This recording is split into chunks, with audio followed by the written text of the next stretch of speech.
Fine now, how you doing? Hey, let me turn that down. So Carrie Gandin is on also, Okay, just so everyone knows. okay.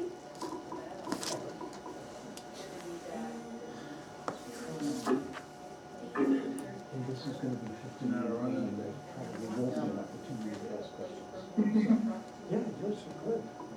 I don't know why it's so loud. Jeez. I'm hoping this is, that's not David. We're, not all quite here yet. We're waiting for We're one gonna board wait member, a Carrie, so. couple of minutes. And then we, Okay, sounds good. I can see you guys perfectly if that helps. good, Wow. yeah. I did my hair this morning. Me too. Yes, very good, very All right, good. and then it looks like we have John B, and I'm guessing that's John Bigelow. Okay. Can you hear me? Yeah, Good morning, and thank you for the video Zoom. Good morning, and you're welcome. We apologize for our difficulties that we seem to always have glitches, but that's electronics for you. that's at least my world. We're gonna wait a couple more minutes, hopefully David will come. There it is. Excellent, driving in. Oh, good. And when he walks in, we'll give him a chance to take off his jacket, and then we will proceed.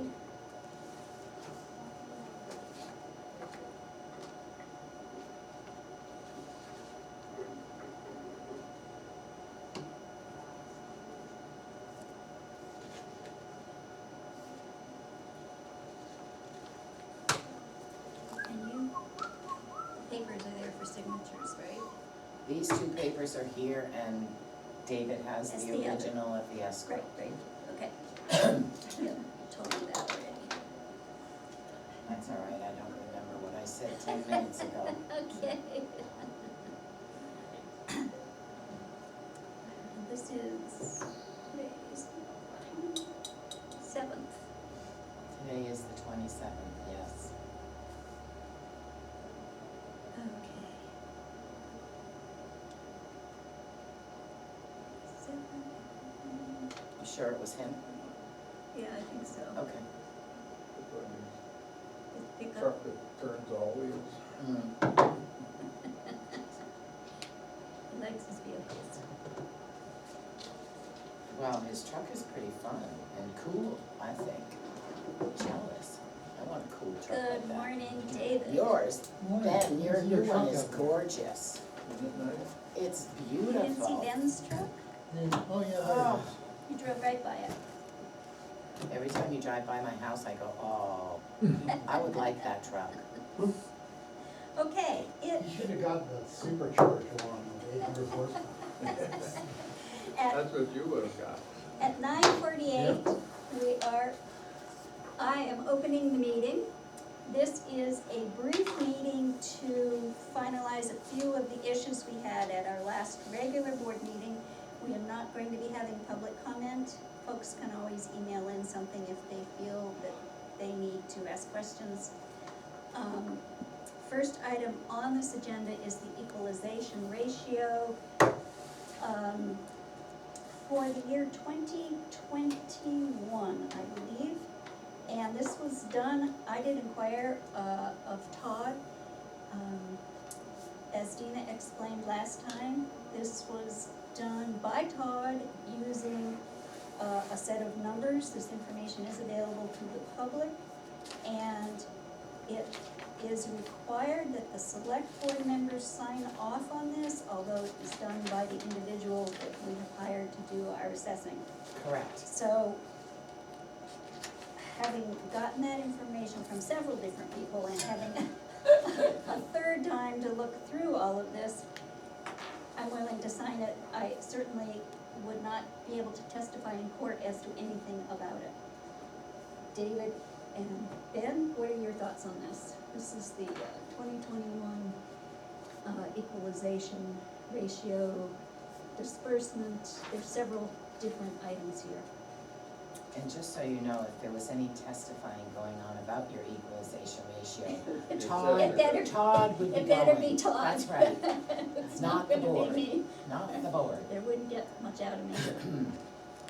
No, it's in line with what it's supposed to be, so. It is in line with what it's supposed to be, that's the best I can say about it. We good to sign it?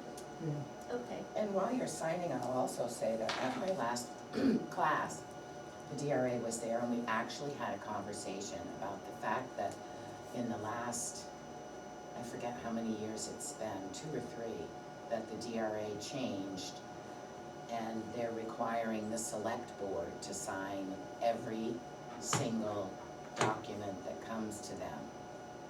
And there's really no reason other than they don't want the select board to say, oh, we didn't know about that. I mean, it did, and I'm like, why do you ask them to sign stuff that they're not inputting the information? And some of the times they don't really know everything about it, you know? Well, they don't really care about that. Yeah, They just want your signature. everyone's covering everything. Yep. Next item Thank you. on our docket for today is the escrow agreement for the Gandins. And we also had a little extra time, I believe, David, you talked to David Robbins. I read the agreement and I talked to David Robbins, so. I'm not really sure entirely what's going on here in a global sense, that is, Let's get David. no, we No. don't need David. Oh, okay. What I mean by that is, I'm not sure what this escrow agreement provides for is it puts some money in escrow that's held by an attorney, and it says that they're building a new house, they're leaving their old house until the new house is built, and if they don't decommission the old house, either demolish it or turn it into a non-dwelling, like a barn or something, then we get the amount in the escrow, and the escrow agreement purports to give us the right to go in and demolish the old house. Great. So I'm not entirely sure what would happen if we didn't have this escrow agreement. I mean, I guess what would happen is they would be in violation of the zoning rules, and we could go in and we would go to court and have an enforcement action of some sort to make them do the same thing, and we would charge them for it. So the escrow agreement maybe makes it a little bit more convenient for us, but, As I understand it, under zoning is somewhat silent on this matter, which in my world means you can't do it. Zoning is a permissive document, and it tells you what you can do, everything else you can't. So technically, they could be denied a building permit unless they've already demolished a Right. single-family residence. So I think it's just as a way of being a little bit more so user-friendly. this gives us a little bit more teeth, gives Yes. the zoning rules a little more teeth. Okay. And it gives the opportunity for someone to exist to stay living in their house and build a new house. Okay, And so- then, And the payment's up front and it's right there in the escrow. Yeah. So that you don't have to go fighting for extra money after. All right, so I have 2 comments about the agreement generally. One is that, the amount of the escrow is just, according to David, just an estimate based on the owner's contractor. okay. So, if that, and they have, in this agreement, they have put $12,000, if it ended up being $20,000, then we would be fighting for the extra aid or something. David tells me he thinks this $12,000 amount is reasonable, and, so that's fine. The other thing is a more general comment about the form of escrow agreement generally, and that's that I think that if we got into this situation where, we had a disagreement with the owners subsequent to this, after they built their new house, we're gonna be in court and we're gonna be fighting with them legally, and this agreement doesn't provide for anything about Right. attorney's fees. So I guess my view on this is, look, I don't wanna hold these people up, and this is fine, I'm okay with us signing this agreement. I think what my inclination would be to say to David that going forward, if we enter into these agreements, we would like to talk to the attorney about 2 things. Well, about having a provision in here that says that any legal fees, any reasonable legal fees incurred by the town in connection with the enforcement of this agreement will be borne by the property owner and Yeah. can be deducted from the escrow amount. And also, I think I would, be maybe a little bit more aggressive in terms of the amount of the escrow, so that we have, you know, what we think are the current costs of demolition plus Right. 20% or something, so we have a little bit of headroom.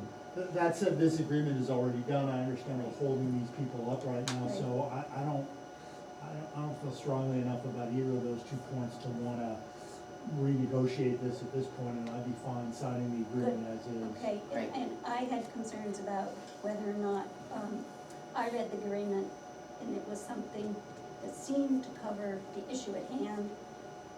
Globally, maybe some refinement should be made, as you've just suggested.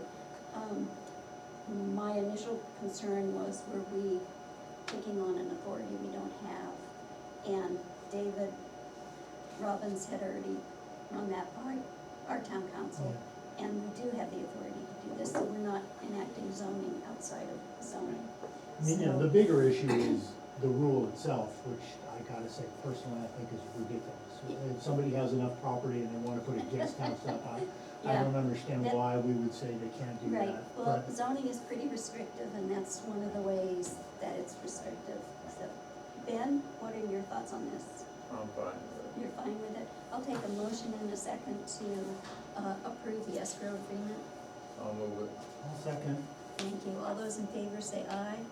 then I. David, aye. Judy, aye. Okay. Ms. Gandin, if you wish to make a quick comment, now is your turn to do that. Otherwise, you should know that we have approved the agreement and we will be signing it for you today. Thank you all for your time and just for recognizing the time sensitivity here and prioritizing that. We really do appreciate it. Okay, very good.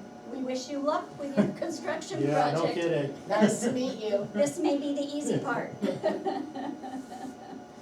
Okay. And Great. the last item on this short meeting is, we have an oath of office for Bill Malcolm he was reappointed to a member of the zoning board. Yeah. And, I don't think we have anything to do but to sign this.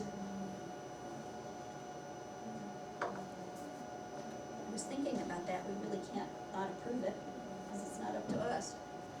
Ben, can you explain yeah. to me, what is the origin thought of that this, was of the our board's zoning law that appointment. says you can't have more than one habitable dwelling Is on it a piece planning of or property? zoning? It's zoning, But Because the it's zoning, just I can't remember. Yeah. The board- the you board are allowed to have appoints a. one person and yeah, select grandmother board appoints apartment one or something person like and then that some are that voted. is I don't know. limited to But either 750 way, square feet. if you sign it, You're it's not allowed to official. have two Yeah. houses we should check on that. Right. Yeah, and well, you that's, could make So a the vote grandmother just to be apartment has to safe. be connected to the existing Because the other dwelling, or ones can it be a usually- separate I know, but cottage? that probably can be separate as long as it fits the limitations. that are in- 700 square feet? Yeah. And that's just our Yeah, zoning the rule? committees recommend to you But, guys, you know, you guys, you know, so, you guys have the You ultimate might as well authority subdivide to it, if say, you're gonna have for separate some houses. unknown reason, Yeah, You know, somebody it would shouldn't be be on a committee for some expanding reason, you know? yeah, there's an idea. scope of, But, so, planning and zoning to allow Yes. everybody just to put a second house on their property. this is for you, Thank you. Double the density. and, I think we have consensus, do we? How are those rules made? Are they made by Guys, the? one sec, Yeah. Gina thinks to be on the safe side, we should have a motion and a second to appoint, Bill Malcolm. I move Bill Malcolm. I'll second. Okay, thank you, all those in favor say Thank aye. you. David, aye. Then I. Judy, aye. And so, that is the business of the morning. If, I think, we apologize for not having public at this. You're welcome to send comments or questions that you've had to either Dina or the select board email. And again, I think Michael isn't here, but there's no regular meeting scheduled for next week. Both zoning and planning have evolved. I will over close the years and meeting been debated and at redebated and hashed out. 10 a.m. zoning planning Okay. board meetings 15 minutes, I told You you. told for the us past 20 15. years.